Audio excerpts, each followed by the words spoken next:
ബ്രൈഡിന്റെ younger ബ്രദറാണ്. അതുപോലെ മഹിമ Elizabeth Jacob സിസ്റ്ററാണ്. അവർ രണ്ടുപേരും പഠിച്ചുകൊണ്ടിരിക്കുകയാണ്. ഇനി ബ്രൈഡ് വസന Merin Jacob. She is working in Saudi Arabia as a qualified BSc nurse at Heart Hospital. ഒപ്പം തന്നെ നമുക്ക് ഗ്രൂമിന്റെ ഫാമിലി സ്റ്റേജിലേക്ക് ക്ഷണിക്കാം.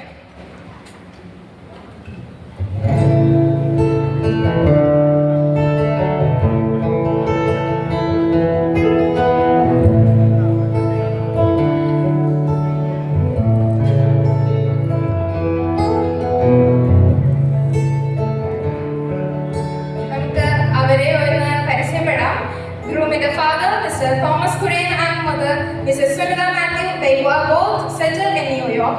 Brother Alvin Zorn working at Qatar. നമ്മുടെ ഗ്രൂമായ mister Heaven Son, he is working as BTech graduated in mechatronic engineering and done post graduation in human resource management. Presently works as executive in NPK Groups, Qatar. ബാക്കിയുള്ള നമ്മുടെ പ്രേയറിനായി ബഹുമാനപ്പെട്ട അച്ഛന്മാരെ